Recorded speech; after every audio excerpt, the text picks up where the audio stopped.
नमस्कार, मी राहुल कुलकर्णी. NDTV मराठीमध्ये जगभरातल्या सर्व प्रेक्षकांचं स्वागत आहे. श्री मनोज जरांगे पाटील आपल्यासोबत. महाराष्ट्राच्या राजकारणाचा त्यांचा अभ्यास आहे. म्हणजे मनोज जरांगे पाटील यांचं अनेक अर्थाने मला कौतुक आहे की त्यांच्या इतका स्वतःला शारीरिक कष्ट देऊन आपल्या समाजातल्या नाहिरे वर्गासाठी लढणारा अलीकडे तरी मी ह्या 30-40 वर्षामध्ये महाराष्ट्रात कुणी आंदोलक बघितला नाही.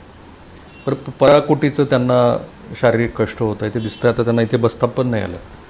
माझ्यावरच्या प्रेमापोटी त्यांनी इथे बसायला ती मान्यता दिली. सोपं नाही आहे. दीर्घकाळ तुम्ही 17-18 दिवस ज्या वेळेला उपोषण करता, जालन्याच्या कलेक्टरने मला सांगितलं होतं की त्यांना ॲडवाईस केलं गेलं होतं की तुम्ही ते करू नका. बरं, तुम्ही प्रस्थापित लोकांच्या विरोधामध्ये ते आंदोलन करत आहात. प्रस्थापित लोक ज्या पद्धतीचा चाणाक्षपणा महाराष्ट्रामध्ये आजवर दाखवत आलेले आहेत, त्यातनं काय काय होतं ते अनेक आंदोलनांनी बघितले. मी श्री अण्णा हजारे यांचं आंदोलन दिल्लीतलं ते पण कव्हर केलं होतं. त्या आंदोलनाची फलनिष्पत्ती काय झाली, केजरीवाल यांना काय मिळालं आणि प्रत्यक्ष अण्णा हजारे यांना काय मिळालं ते दिसतंच आहे आपल्यासोबत. आता दुसरी गोष्ट अशी आहे की असं ज्या वेळेला आंदोलन होतं त्यावेळेला खूप साऱ्या लोकांना वेगवेगळ्या पद्धतीच्या आर्थिक आमिषांना लोक तशी आमिषं देत असतात. आता मनोज जरांगे यांची आर्थिक स्थिती, त्यांची कौटुंबिक स्थिती बघता इतकं सोपं नाही आहे की तुम्हाला इतकी सगळी आमिषं दाखवली जात आहेत आणि तरीसुद्धा तुम्ही तुमच्या भूमिकेवरती ठाम आहात. आता मनोज जरांगे यांचं आंदोलन मोडायचं कसं, असं सरकार पातळीवरती जेव्हा चर्चा होते त्यावेळेला अशा कुठल्या गोष्टी शोधायच्या असं सरकारच्या मंडळींना वाटतं आणि मग ते वेगवेगळ्या पद्धतीचे पॉलिटिकल नेरेटिव्ह सेट करत असतात. आता इतकं सगळं त्यांचं कौतुक मी केलं आणि मला मनापासून असं वाटतं की आपल्या समाजासाठी अशा पद्धतीची भूमिका घेऊन ज्या वेळेला एखादा आंदोलन करत असतो त्यावेळेला इतक्या मोठ्या सरकारी यंत्रणेला, इतक्या मोठ्या राजकीय पक्षांनासुद्धा कशी अडचण होते ते आपण बघतो आहोत. आता कायद्याच्या दृष्टीनं योग्य काय, अयोग्य काय, ते तसंच असायला हवं का, महाराष्ट्राचं सामाजिक अभिसरण वगैरे ह्या गोष्टीवरती चर्चा आपण वेगळ्या पातळीवरती करू शकतो आणि ती मी करणारच आहे. आज मी श्री मनोज जरांगे पाटील यांना जे प्रश्न विचारणार आहे त्यातले बरेचसे प्रश्न लोकांना असं वाटेल की अरे हे प्रश्न तुम्ही त्यांना का विचारले, इरिलेव्हंट आहेत, किंवा काही जण असं म्हणतील की हे सत्ताधारी पक्षाच्या बाजूनं, भारतीय जनता पार्टीच्या बाजूनं मी त्यांना ते प्रश्न विचारतो आहे. पण इट्स व्हेरी नेसेसरी. काही गोष्टीचं स्पष्टीकरण घेणं अपेक्षित आहे आणि ते स्पष्टीकरण समाजाच्या समोर पण जायला हवं. कारण ते जे लाईव्ह प्रेस कॉन्फरन्सेस करत असतात त्यातनं काही गोष्टी तुटत येतात. सरकार पातळीवरती त्यांच्यात जो संवाद सुरू आहे त्याच्यामध्येही कुठेतरी विसंवाद दिसतो. ते काहीतरी सांगतात आणि नंतर वेगळ्याच गोष्टी घडतात. पण एक खरं आहे की सरकार मनोज जरांगे पाटील यांच्या आत्ताच्या मागणीसाठी काय काय करता येईल ह्या दृष्टीनं प्रयत्न करताना दिसतं. आणि कदाचित श्री देवेंद्र फडणवीस जसं म्हणाले की OBC नेत्यांचं समाधान करून आम्ही सगळे सोयरे ह्या शब्दाबद्दलच्या गोष्टी करू. पाटील, अनेक गोष्टी तुम्ही महाराष्ट्राला बोललाच आहात आणि तुम्हालाही हे प्रश्न माझे खूप जरा अनावश्यक वाटतील. पण मला असं कळलं होतं की पुण्यातली काही बिल्डर लॉबी मंडळी पण होती. तुमचं इतकं मोठं आंदोलन इतक्या पातळीवरती आणि इतकं मोठं स्टेचर झाल्यानंतर त्यांना असं वाटतं की आपल्याला काही आर्थिक अंगाने मनोज जरांगे पाटील यांचा उपयोग होत असेल. आणि मी तर म्हटलं की तुमच्या इतका मनुष्यच मी बघितलेला नाही, तितक्या सगळ्या आमिषा असून सुद्धा न बळी पण. सो असं कधी झालं का की वेगवेगळ्या पातळीवरती लोक वेगवेगळ्या पद्धतीचं आमिष तुम्हाला देतात, स्पेशली आर्थिक? नाही, माझ्यापर्यंत नाही. परंतु इकडे तिकडं नक्की आले असतील, नक्की आले असतील, पण माझ्यापर्यंत तरी किमान अजिबात नाही. कारण मी नाही खोटं बोलत. आपलं ते स्वभावच आहे, आपण खोटं नाही बोलत. मला जर म्हणले असते ना एखादे आले, मी म्हणलं असतं मला म्हणले होते बिल्डर लोक इतके पैसे देतो, हे करतो, ते करतो, डायरेक्ट सांगून टाकलं असतं. ते फक्त एक कार्यालयाचा विषय झाला होता, पण ते जनरल लोक होते ते की आमचे की आपण एक कार्यालय खोललं पाहिजे, पण ते समाजाच्या नोंदी निघाल्यात त्याबाबतचा विषय होता तो. ते अडीअडचणी आल्या तर सोडवायसाठी. आणि असं काय कोणी काय बिल्डर पैसे देतो किंवा मग त्याच्या फायद्यासाठी माझ्यापर्यंत नाही. आमच्या काही जणांकडे आले असते मग त्याने सांगता येत नाही. हो, येऊ शकतात आवते भोवती तिथले नमुने. असं वाटतं की ह्या सगळ्या आंदोलनामध्ये भारतीय जनता पार्टीचे उमेदवार पडले, मनोज जरांगेंना काय मिळालं? मग मी कुठं पाळले मिळायला? मला मिळालं, मी एक बी पाळला नाही. मी कुठं म्हणलं भाजपचं काम का पाडा आणि महाविकास आघाडीचं निवडून आणा. मला दाखवून द्या माझं एक स्टेटमेंट. ते नसन सापडत तर गुपचिप माणूस महाराष्ट्रातला एक सापडून आणा की तू याच्या कानात सांगितलं होतं भाजपला पाडा किंवा महाविकास आघाडीला पाडा, सांगून द्या. एक पण दाखवा, मी तुमचं म्हणाल ते ऐका. एक माणूस वैयक्तिक म्हणून म्हणजे चॅनलवर बसलो म्हणून नाही, एक तुमच्याबद्दलचं आमच्याविषयी एक वेगळं ही. मी तुम्हाला आत्ताच म्हणालो की मी तुमच्यासारखा आंदोलक बघितलेला नाही. इतक्या आपल्या समाजासाठी स्वतःला शारीरिक त्रास करून घेणारा हा तर भाग आहेच, पण तुमच्यात आणखीन एक चाणाक्षपणा आहे आणि तो कुठलाही म्हणजे दत्ता सामंतांना पण ते जमलं नाही की आंदोलन कुठल्या पातळीवरती मागं घ्यायचं, कुठं सोडायचं आणि सरकारला कशा पद्धतीनं कोंडीत पकडायचं हे कसं फक्त तुमच्यातच आहे, हे जाहीरपणे मी सांगू. ज्याला पाडा त्याला पाडा, पण ह्यावेळेस ताकदीनं पाडा. आपल्या मताला भेले पाहिजे. आणि मात्र ते समाजानं कोणाला पाडलं, कोणाला निवडून आणलं हे माझ्यासाठी महत्त्वाचं नाही. माझ्या समाजानं पाडून दाखवलं, त्याचं कंट्रोल आज मात्र महाराष्ट्र. थोडंसं भीतीदायक चित्र नाही आहे सामाजिक अभिसरणाच्या दृष्टीनं. परभणीत कॅन्डिडेट पडला, बीडमध्ये पडला, इथे भुमरे निवडून आले. तुम्ही जर मराठा असाल तर तुम्हाला आत्ताच्या कंटेम्पररी आत्ता ज्या पद्धतीचं राजकारण सुरू आहे त्याच्यात तुम्हाला फायदा होईल, पण मग इतर जातीच्या मनामध्ये एक प्रकारची भीती. मी कुठं खानदानी राजकारणी म्हणून मग कोणचं वाटलं वाहणार आहे. देव कोणाला असतं लयच गाड्यावाला वाड्यावाला आणि त्याचं लय मोठं आणि एकाएकीच पात्र्यात यायचं. मी पाहिलाच पात्र्यात आहे, मी काय मोजितो आहे कोणाला.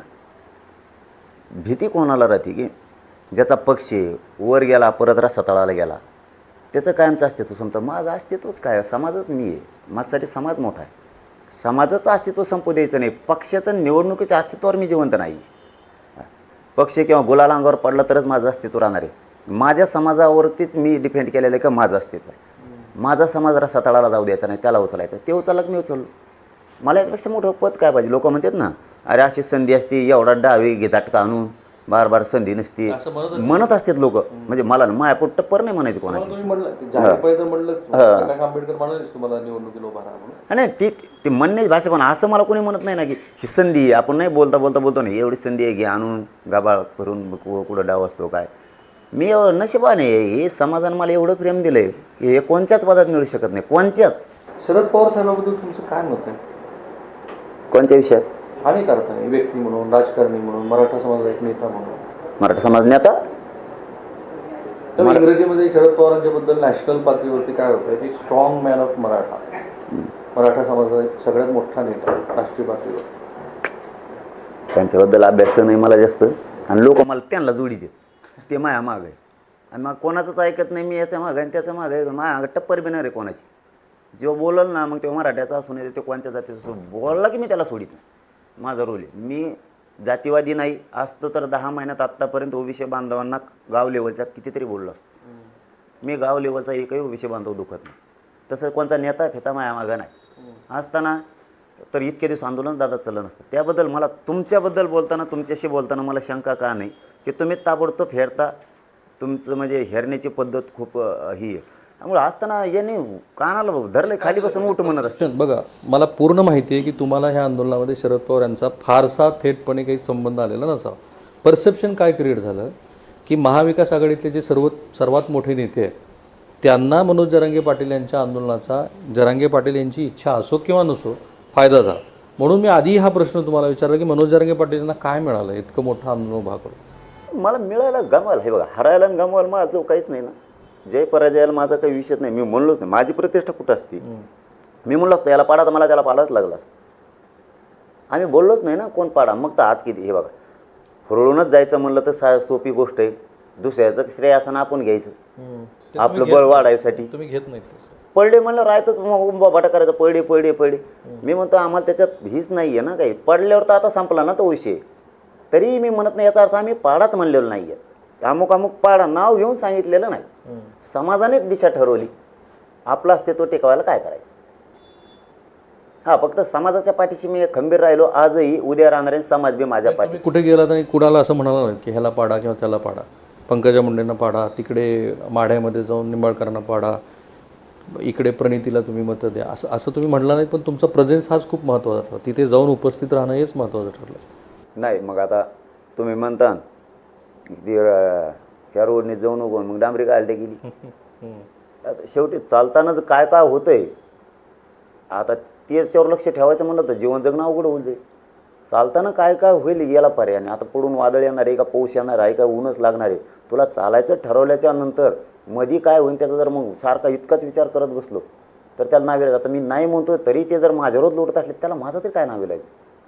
पण माझ्या समाजाच्या दृष्टीनं मी योग्य करतो असं मला वाटतं. बाकीच्यांना काय वाटावं त्याच्याशी मला नाही देणं घ्या. आणि शरद पवार साहेबाबद्दल तुमचं मत? नाही हो, ते मागं नाही फिगं नाही काही नाही. काय समज आहे मागायचं. अहो इथं 10 रुपये दिले दुसऱ्या दिवशी चहा पाजा लागतो लगेच सकाळी.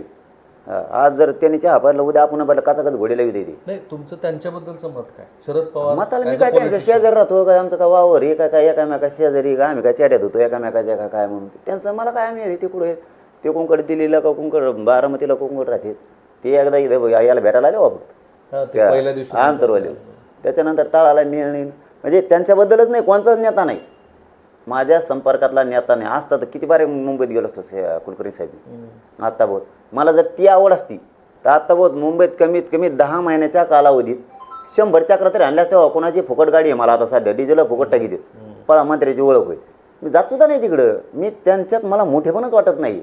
मग ते कोणत्या पक्षाचा असतो, मग ते राष्ट्रवादी असो, ते काँग्रेस असो, शिवसेना असो, भाजप असो, मला त्यांच्यामध्ये रस नाही, प्रतिष्ठा नाही, मोठेपण सुद्धा नाही. मला याच्यात बळ वाटतं इथं गाव लेवलवर महाराष्ट्रात.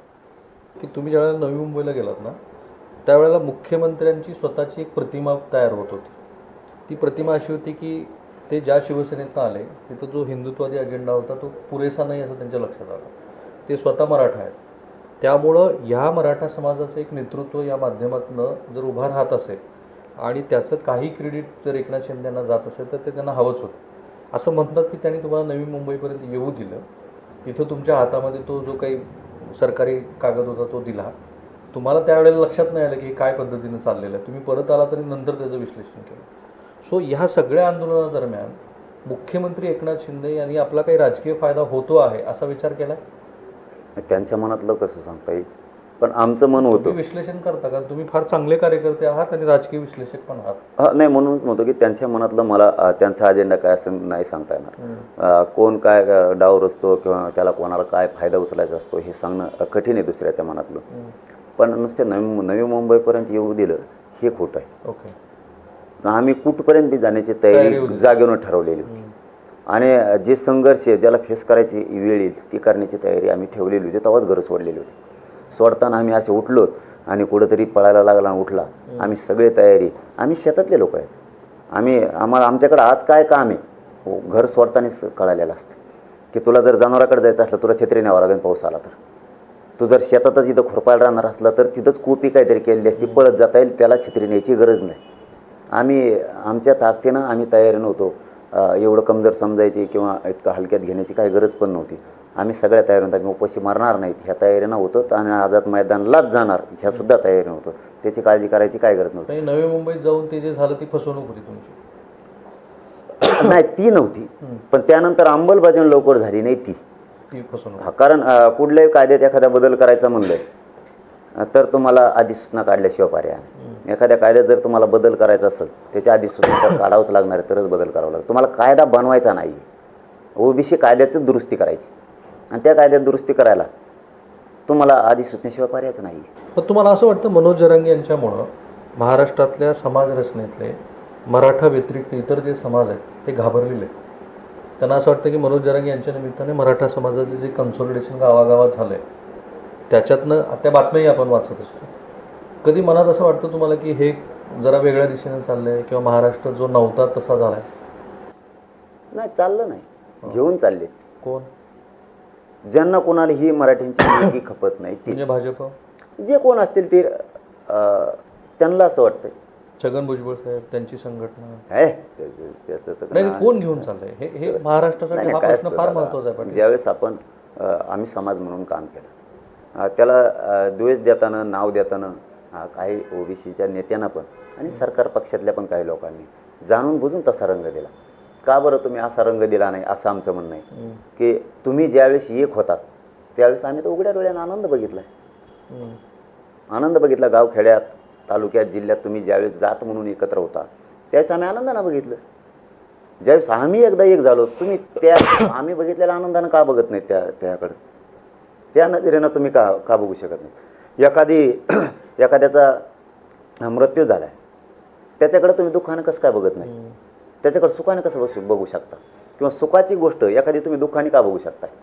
आम्ही नाही बोललो ना इतक्या दिवसात एकदा पण की वातावरण दूषित झालं, तुम्ही माधव पॅटर्नच आणला, आम्ही बोललो का? अच्छा, ते जुन्या माधव पॅटर्न आम्ही बोललो का माधव पॅटर्नच आणला? आम्ही कधी बोललो का की तुम्ही अमुक अमुक स्कीम तुमच्या यांना दिल्या, आम्ही कधी बोललो का? तुम्ही अमक्या अमक्याचं आरक्षण घेतलं आणि स्वतःला तुम्हाला घेतलं, आम्ही बोललो का? त्यावेळेस आता आम्हाला आरक्षणासाठी आम्ही एकत्र आहोत, तुम्ही आम्हाला जातीवादाचा रंग द्यायला लागला. आणि गावखेड्यात नाही होत. जरी कोणा तुम्ही म्हणलं जो भीती आहे, दहशत आहे, अजिबात नाही. आम्ही कधीच अंगावर जाणार नाही एकमेकाचे. गावखेड्यातले आम्ही महाराष्ट्रातले ओबीसी बांधव कधीच एकमेकाच्या विरोधात जाणार नाही. नेत्याला नाही सोडणार, कधीच नाही सोडणार. हे तुमचे नाहीत आणि आमचे नाहीत, हे कोणाचेच नाही. ते स्वार्थापोटी कोणाला ज्यांना जात नाही ना, जातीचा सुद्धा नाही, किती जातीचा सुद्धा, यांच्या ज्यावेळेस बेतन ना आपल्या मुंडक्यावर पाय दिल्याला माहीत नाही होत आपल्याला. शेवटी आपल्याला सांभाळायला आपल्या गाव, आपला तालुका, आपलेच लोक असतात. मग गावखेड्यातले सगळ्या जातीचे. त्यामुळे गावखेड्यातले एकाही ओबीसीला मी आता दुखवलं नाही, एका नाही दाखवा. वरच्या नेत्यांना नाही सोडत, आमच्या नाही त्यांच्या नाही, कारण हे कोणाचेच नाही. हे मी तुम्हाला पोट तिडकीनं सांगतो. अगदी पवार साहेब सुद्धा कोणालाच नाही म्हणतो तर पवार साहेब लय बार नाव घेतलंय तुम्ही. त्यांचं तर कवाच नाही, मी म्हणत होतं बी नाही, काही संबंधच नाही. पण ते बाबा बोलल्याशिवाय मी बोलू कसा मला हे कळत नाही. हा बोलले का मग तुम्ही बोला, मग दाखवतो काच का. कारण माझ्याजवळ प्रत्येकाचं बिराड आहे आणि नसलं तरी आणून दिलंय मला लोकांनी. हा लोक लयच रे पुढचे येतं. जे मंत्री माझ्या विरोधात बोलला का दुसऱ्या दिवशी माझ्यापाशी कट्टायचा एवढा. किती जणांचे गट्टे जमा झाले असते? मला वाटतं काय 37 का काय जणांचे येतं त्या टप्प्यात. पण माग 40 मंत्र्याचे त्यावेळेस पण पाठीमागं नव्हतं लय लागलं होतं, 2-4 महिन्यापूर्वी लागलं. म्हणजे हे शाब्दिक ते सुरू होतं त्या टायमाला. मंत्री बोलला की कुणीतरी त्यांच्याच मतदारसंघात द्यायचं, इतकं गाबाळ आम्हाला आणून द्यायचं. भ्रष्टाचार प्रकरण. आता नाव नाही घेत, त्यावेळेस घेतलं होतं पण आता नाही घेत, कारण ते आता गप झालेत म्हणून. एक मुंबईतलं बोललो होतं, त्याच्यात घोटाळा आणि त्याच्यात आमचे बीडचे 2 आमदार होते, घोटाळे दाखवले होते. त्या मंत्री कोणी फोन करत नाही का? हो पाटील साहेब तेवढं माझं नका नाव घेऊ बेटा तुम्ही. नाही बोलल्याशिवाय नाही घेतलं. पण नाही कोणी फोन करतात का म्हणून? नाही भीतीपोटी फोन करायचं काय संबंध त्याचा? फोन करायचं माझं नका नाव घेऊ तुम्ही. ते टप्परच नाही म्हणायची. मला बोलला काय आला? मी त्याला बोललो नाही, दुखविलं नाही कधी. मी कुलकर्णी सरला कुलकर्णी सरच म्हणणार, दादाच म्हणणार, मी दुखवितच नाही. मला दुखेल सोडितच नाही मी, कारण माझ्या समाजाची अस्मिता आहे ती. माझ्या समाजाला उद्देशून बोलताय तुम्ही, त्याचा अर्थ असा होतो. मी अगोदर बोललो नाही, नेता बोलल्यावर बोललो, परत सोडून देतो, परत बोलत नाही. तो बोलला की पुन्हा सोडित नाही. मग पण ती मला तर माझी भाषेत ते, त्याला मी काय करू शकत नाही. पण आता जी लढाई आहे ती आरपारची आहे. कोणची? आता जी 1 महिन्यानंतर विधानसभेची यश 100%. जातीवादाची नाही, जातीवादाची विषय सुटला त्या दिवशी संपला. क्लॅरिफिकेशन केलं. पण आता जी आरक्षणाच्या संदर्भातली भूमिका आहे आणि त्या योग्य जी राजकीय भूमिका आहे ती आरपारच आहे. आता मागे हटणे नाही याच्यामध्ये. आम्ही सगळ्या सोयरीच्या अंमलबजावणी आम्ही दिलेल्या व्याख्याप्रमाणे. कुठली व्याख्या आहे तुमची?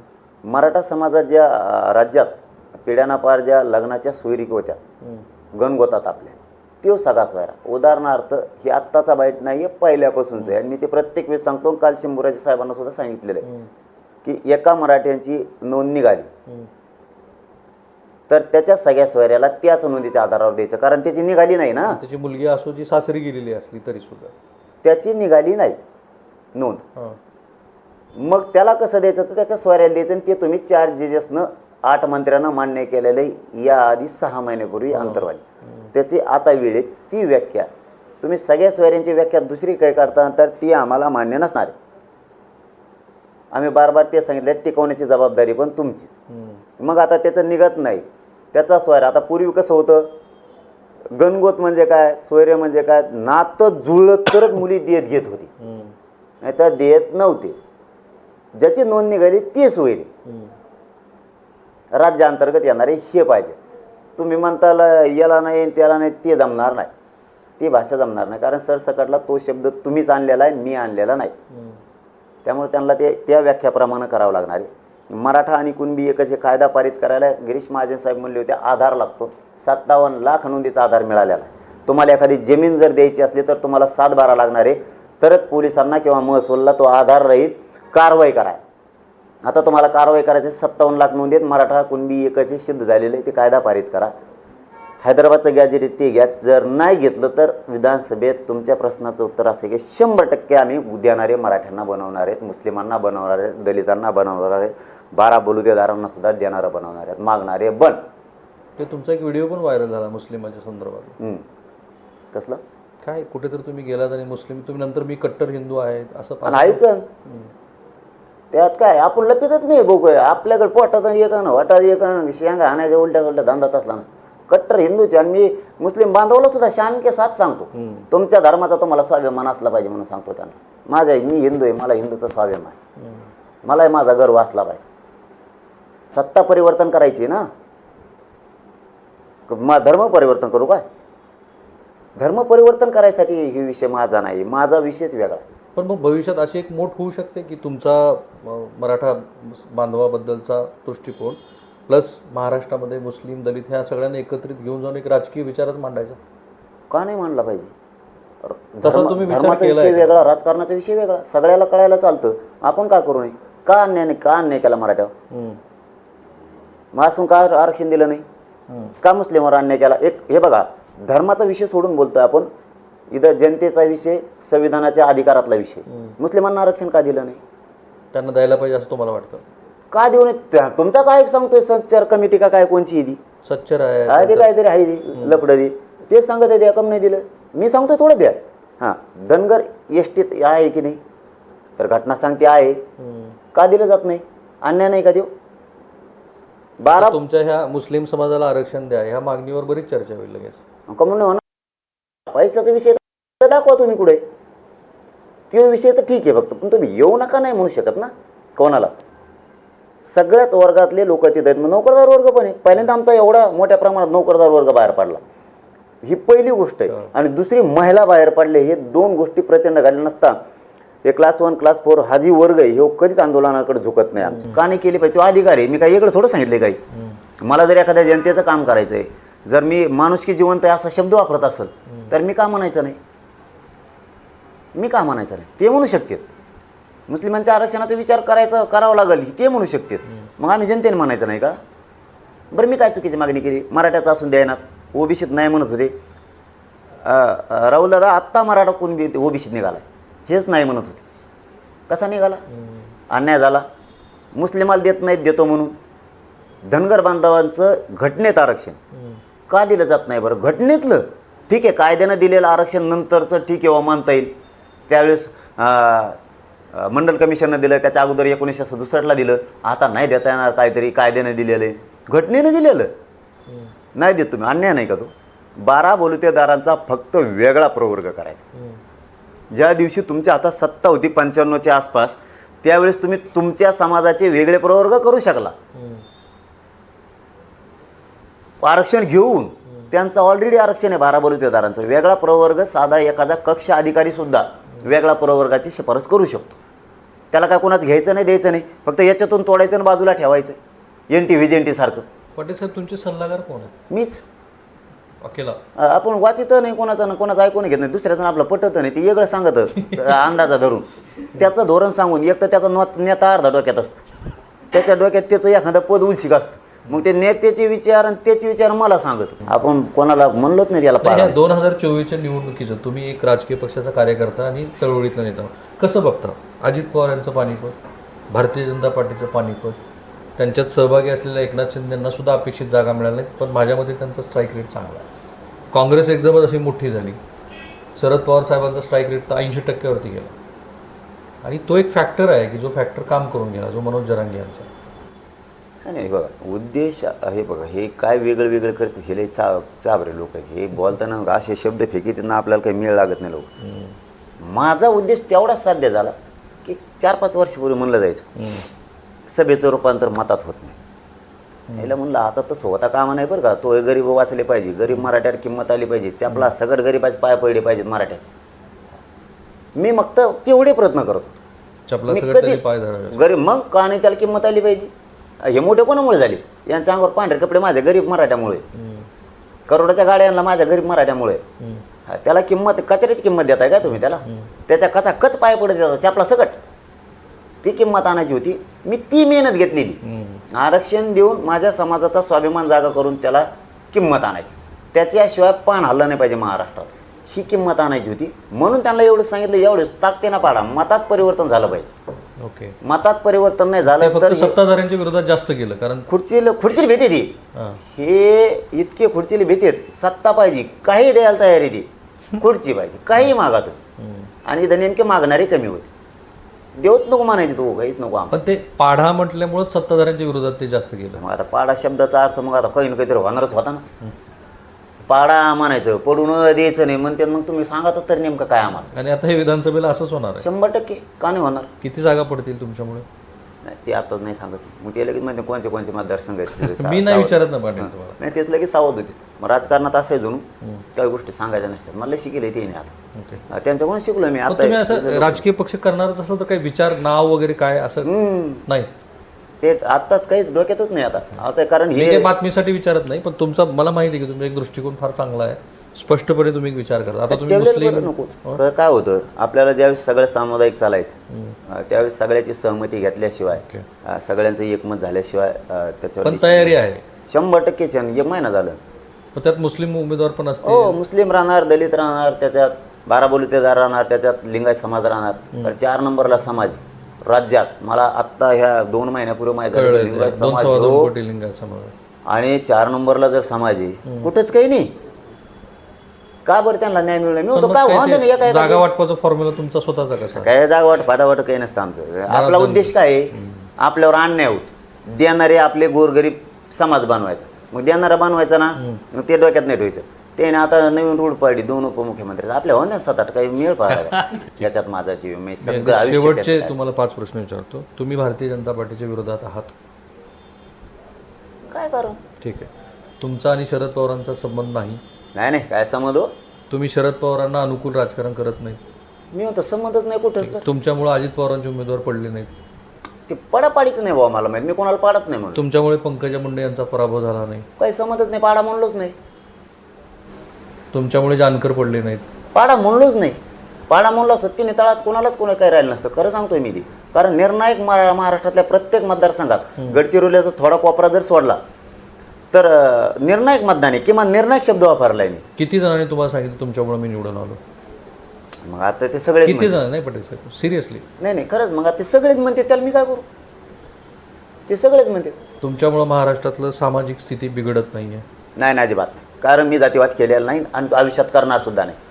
मी सगळ्या समाजाला मायबाप मानतो. राईट. तुम्ही 288 मतदारसंघात उभे राहणार म्हणजे राहणार? जर आरक्षण नाही दिलं तर. ओके. तुमचा मुस्लिम आरक्षणाला पूर्ण पाठिंबा आहे? काय नसण्याचं काय कारण? दिलंच पाहिजे. देवेंद्र फडणवीस सुद्धा आरक्षण मिळालं पाहिजे. देवेंद्र फडणवीस यांच्यावरती तुमचा वैयक्तिक राग आहे? नाही वैयक्तिकचं काय संबंध? ते बोलले म्हणून मी बोललो. मग त्याच्या फोनवर बोललो असतो. मला ते फोन फेकून तिकडे. शत्रूचा काही संबंध नाही. हे बघा, जातीचा सुद्धा काही संबंध नाही. ते फरक सांगत असतं ग्रामीण भागात बोलता म्हणून. मायला त्यो बघ ह्यो किती चांगला आहे, तू कसला रासला, त्यो मराठ्याचा आहे, तू मराठ्याचा असं कसं आहे. ते ग्रामीण भाषा आहे ती बोलण्याची. ते मी खोडी केली की मी सोडित नाही. मग ते असू नये तर शिंदे साहेबाला बोललेलो आहे, अजित दादांनाही बोललेलो आहे, बाकीचे तर कित्येक तरी विरोधी पक्षातलेही बोललो, ठाकरे साहेबांना सुद्धा बोललो. तुम्ही छगन भुजबळांना बोलत नाही कधी? तुम्ही फक्त छगन भुजबळांना बोलत नाही फोनवरती? काय समज बोलायचं? ठीक. आरक्षण सगळ्यात जास्त वाटलो करणारा माणूस तो मराठ्यांचा आणि ओबीसीचा. या राज्यात सगळ्यात जास्त वाटोळं करणारा ओबीसीचं आणि मराठ्याचं वाटोळं करणारा माणूस असेल तर ते एकटा माणूस. Thank you so much Patil. धन्यवाद. मी आमच्यासाठी या बेडवरून खाली आलात, इथे बसलात. मला असं वाटतं की मी महाराष्ट्राच्या मनातले प्रश्न विचारलेत त्यांना. अनेक जणांना ते आवडणार नाही आहेत, पण असं आहे की पत्रकारांनी त्यांचं काम केलं पाहिजे. काही प्रश्नाची उत्तरं तुम्हाला थेटपणे मिळाली असतील, काही प्रश्नाची उत्तरं अजूनही मिळालेली नाही आहेत. महाराष्ट्राची वाटचाल कुठल्या दिशेनं होते ते फार महत्त्वाचं आहे. कारण महाराष्ट्र हे देशाला दिशादर्शक असलेलं राज्य आहे. NDTV मराठीसाठी मी राहुल कुलकर्णी, संभाजीनगर.